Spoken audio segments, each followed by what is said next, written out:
ఐదేళ్లకు దిక్కులేనా 30 ఏళ్ళు ఉండదా? జగన్మోహన్ రెడ్డి పగటికల్లా గంట ఉన్నాడు. జగన్మోహన్ రెడ్డి పైన చూసుకుంటాడు, కింద చూట్లా. జగన్మోహన్ రెడ్డి భాష మాట్లాడుతూ ఉన్నారు వీళ్ళంతా. అందుకనే 151 11కు పోయింది. రేపు పులివెందులు కూడా రాదు. రేపు 2029లో కూటమి ప్రభుత్వం 175కి వెళ్ళబోతున్నాం. ఏడేళ్ళు 30 ఏళ్ళు ఉండేది. 3 రోజులు పురుషోత్పట్నంలో ఉండమను.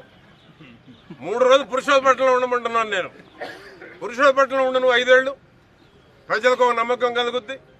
పురుషోత్పట్నంలోనే ఉండమంటున్నా నేను. పురుషోత్పట్నం పేరెత్తావు కాబట్టి నేను మాట్లాడుతున్నాను.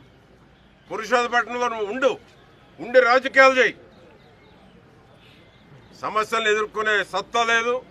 ఓటేసిన ప్రజలను మోసం చేయటం, ఓటేసిన వారితో ఉన్న నాయకులను మోసం చేయటం, నానా బాబాయ్ అని చెప్పి చేపించుకొని పనులు.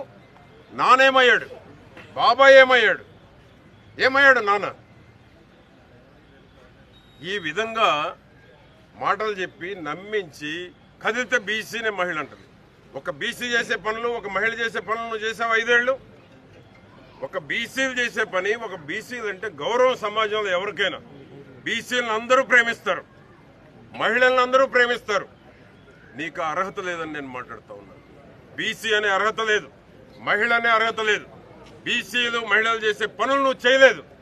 దుర్మార్గాలు చేసావు. జగన్మోహన్ రెడ్డిని చూసుకొని, సజ్జలను చూసుకొని నీ అరాచకాలు మొత్తం బయట పెడతాం. వదిలిపెట్టమని కూడా హెచ్చరిస్తా ఉన్నా. 5 ఏళ్లకు దిక్కులేనా 30 ఏళ్ళు ఉండదా? జగన్మోహన్ రెడ్డి పగటికల్లా గంట ఉన్నాడు.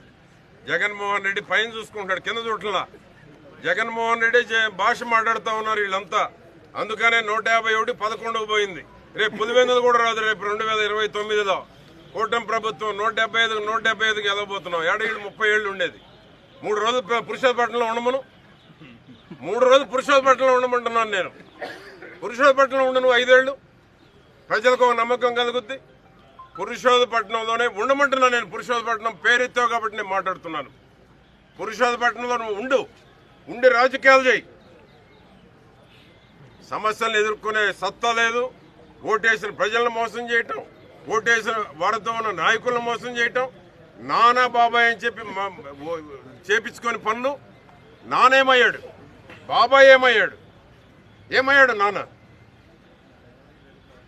ఈ విధంగా మాటలు చెప్పి నమ్మించి కదిలితే బీసీనే మహిళ అంటది. ఒక బీసీ చేసే పనులు, ఒక మహిళ చేసే పనులు నువ్వు చేసావు 5 ఏళ్ళు. ఒక బీసీలు చేసే పని, ఒక బీసీలు అంటే గౌరవం సమాజంలో ఎవరికైనా. బీసీలను అందరూ ప్రేమిస్తారు, మహిళలను అందరూ ప్రేమిస్తారు. నీకు అర్హత లేదని నేను మాట్లాడుతూ ఉన్నాను. బీసీ అనే అర్హత లేదు, మహిళ అనే అర్హత లేదు. బీసీలు మహిళలు చేసే పనులు నువ్వు చేయలేదు.